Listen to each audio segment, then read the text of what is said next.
अर्थात जो माक्रोस्पोर mother cell होता है उसमें विभाजन होता है, जिसके दौरान गुरु बीजाणु यानी कि माक्रोस्पोर का निर्माण होता है। तो इस प्रक्रिया को कहेंगे हम माक्रोस्पोरोजेनेसिस अर्थात गुरु बीजाणु जनन। इतना पॉइंट क्लियर हो गया, आप इसको जल्दी से नोट कर लीजिए। फिर चलते हैं उसके आगे की प्रक्रिया, किस प्रकार से इसका निर्माण होता है, कौन कौन सा विभाजन होता है, उसके बारे में हम जान लेंगे। तो सबसे पहले हम जान लेते हैं कि गुरु बीजाणु जो होता है वो बनता कहाँ है, गुरु बीजाणु जनन की प्रक्रिया होती कहाँ है। तो दोस्तों हमने पढ़ा था जायांग के बारे में, जो कि स्त्री जनन अंग का प्रतिनिधित्व करता है।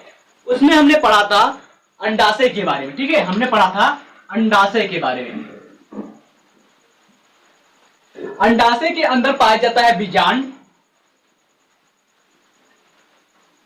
और इस बीजांड के अंदर पाया जाता है बीजांड काय। क्या पाया जाता है? बीजांड काय। और इस बीजांड काय के अंदर पाया जाता है भ्रूण, ठीक है, भ्रूण कोश। इसी भ्रूण कोश में निर्माण होता है गुरु बीजाणु, ठीक है, गुरु बीजाणु बनता है। तो आप इतना जल्दी से नोट कर लीजिए, फिर हम इसको आपको चित्र के माध्यम से समझाएंगे किस प्रकार से यह प्रक्रिया घटित होती है। फ्रेंड्स, हमने पता कर लिया कि जो गुरु बीजाणु जनन होता है उसके अंतर्गत गुरु बीजाणु मातृकोशा से गुरु बीजाणु का निर्माण होता है, और उस प्रक्रिया को हम कहते हैं गुरु बीजाणु जनन। तो उसी प्रक्रिया को हम जान लेते हैं कि कितने स्टेप में यह प्रक्रिया पूरी होती है और कैसे गुरु बीजाणु का निर्माण होता है। ठीक है, हमने ये बीजांड की संरचना बना रखी है जिसमें गुरु बीजाणु का निर्माण होगा। तो सबसे पहले बीजांड की बात करें तो इस बीजांड में बनेगा अधस्तरीय कोशिका, ठीक है, क्या बनेगा? अधस्तरीय कोशिका। लिख देते हैं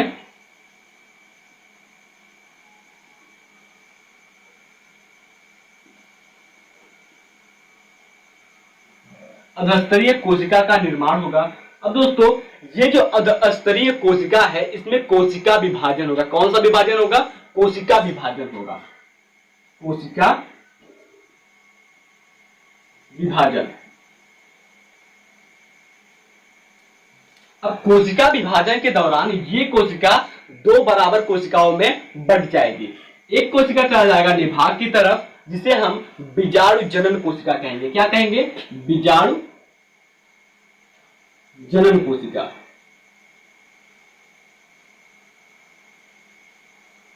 बीजाणु जनन कोशिका। और दूसरी कोशिका आ जाएगी बीजांड द्वार की तरफ जिसे हम भित्तीय कोशिका का नाम देंगे। किसका?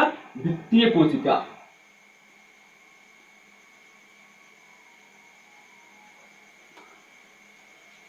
अब दोस्तों ये जो भित्तीय कोशिका है और बीजाणु जनन कोशिका है ये क्या करते हैं, ये पॉइंट समझने की बात है।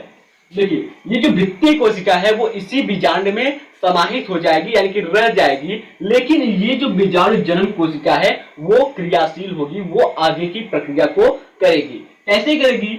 ये जो बीजाणु जनन कोशिका है वो बिना विभाजित हुए बीजाणु गुरु बीजाणु मातृ कोशिका में परिवर्तित हो जाएगी। किसमें? गुरु बीजाणु मातृ कोशिका में परिवर्तित हो जाएगी बिना विभाजित हुए, और फिर उस गुरु बीजाणु मातृ कोशिका में होगा अर्धसूत्रीय विभाजन जिससे वो 4 गुरु बीजाणुओं का निर्माण करेगी। किसका? 4 गुरु बीजाणुओं का निर्माण करेगी।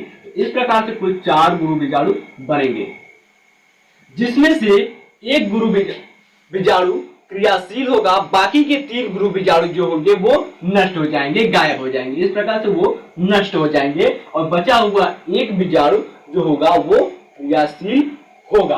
अब ये जो बीजाणु है क्रियाशील होगा उसमें होगा समसूत्री विभाजन। एक बार होगा समसूत्री विभाजन तो बनेगी 2 बीजाणु कोशिका।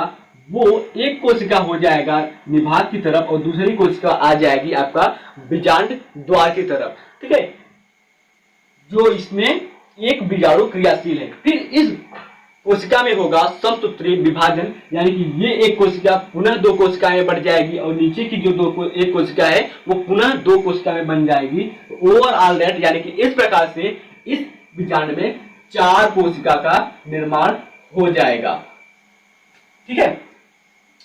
और फिर से इस चारों कोशिका का समसूत्री विभाजन होगा तो जाकर के 8 कोशिका का निर्माण होगा, 8 सेल्स का निर्माण होगा। 1 2 3 4 5 6 7 8, ये 8 कोशिका का निर्माण होगा। और ये जो 8 कोशिका है इसी से बनेगा गुरु बीजाणु कोशिका। ठीक है, गुरु बीजाणु का निर्माण इसी 8 कोशिकाओं से होगा। तो कैसे होगा उसको जान लेते हैं। यहां से 3 कोशिकाएं, ठीक है, ऊपर की जो 3 कोशिकाएं हैं निभाग की तरफ चली जाएंगी। इस प्रकार से 3 कोशिकाएं व्यवस्थित हो जाएंगी। इसमें से बचा एक कोशिका इधर का, और नीचे की तरफ जो 4 कोशिकाएं हैं उसमें से 3 कोशिकाएं आ जाएंगी आपका बीजांड द्वार की तरफ। इस प्रकार से व्यवस्थित हो जाएगी, और इसमें से बचा एक कोशिका वो फिर से बीच में चला जाएगा। तो इस प्रकार से इसका अगर हम नाम की बात करें, ऊपर की तरफ यानी कि निभाग की तरफ जो कोशिकाएं हैं 3, उसको हम कहेंगे प्रतिमुख कोशिका, और बीच में जो कोशिका है उसको हम कहेंगे द्वितीयक कोशिका, और ये दो दोनों किनारे की कोशिका है इनको हम कहेंगे सहायक कोशिका। और बीच में जो है जिसके लिए हमने इतना बड़ा प्रक्रिया किया वो कहलाएगा अंडाणु। ठीक है, गुरु बीजाणु कहलाएगा। ठीक है, हम मान देते हैं, इसको हम कहेंगे प्रतिमुख कोशिका।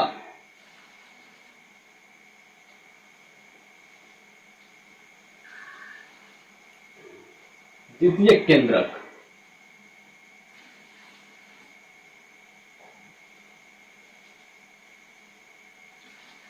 अंडाणु,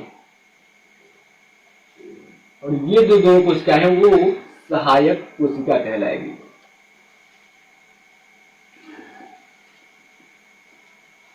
चलिए एक बार जल्दी से हम फिर से समझ लेते हैं कौन कौन से प्रक्रिया कहां कहां हुए। देखिए, पहले कोशिका विभाजन हुआ तो इसमें अर्धस्तरीय कोशिका जो है वो 2 बराबर कोशिका में बट गया।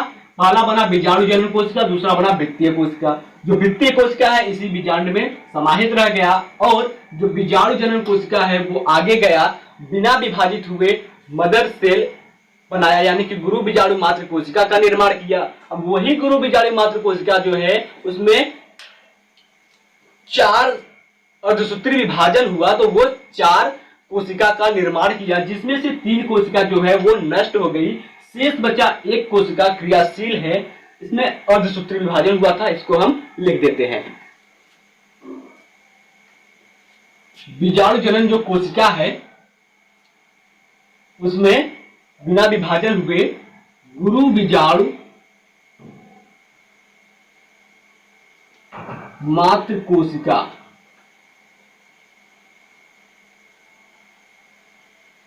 बना। ठीक है, जिसमें अर्धसूत्री विभाजन हुआ,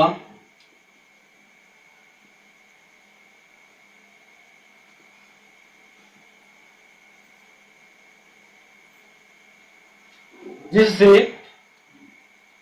4 बीजाणु जनन कोशिका का निर्माण हुआ। ठीक है, 4 गुरु बीजाणु का निर्माण हुआ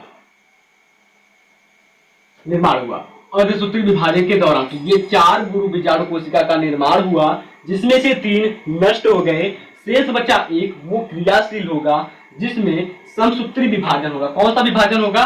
समसूत्री।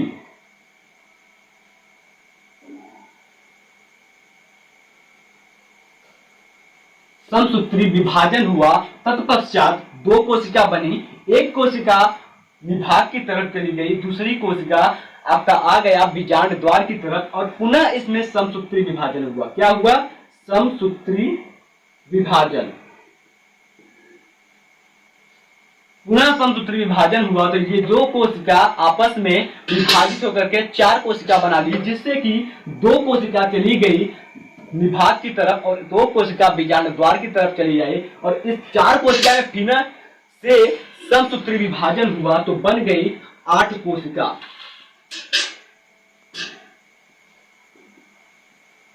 समसूत्री विभाजन हुआ तो 8 कोशिका बन गई। इन 8 कोशिकाओं से बना गुरु बीजाणु, जिसमें से 3 कोशिकाएं विभाग की तरफ चली गई, जिसे हम प्रतिमुख कोशिका कहते हैं। बची बीच में 2 कोशिका जिसे हम द्वितीय केंद्रक के नाम से जानते हैं, और नीचे बीजांड द्वार की तरफ 3 कोशिका है, जिसमें से किनारे किनारे की 2 कोशिका वो सहायक कोशिका कहलाएगी, और बीच की बची जो 1 कोशिका है वो अंडाणु कहलाएगी, जिसके बारे में हमने इतना बड़ा प्रक्रिया को पढ़ा। आई होप दोस्तों आज का क्लास आपको अच्छा लगा होगा।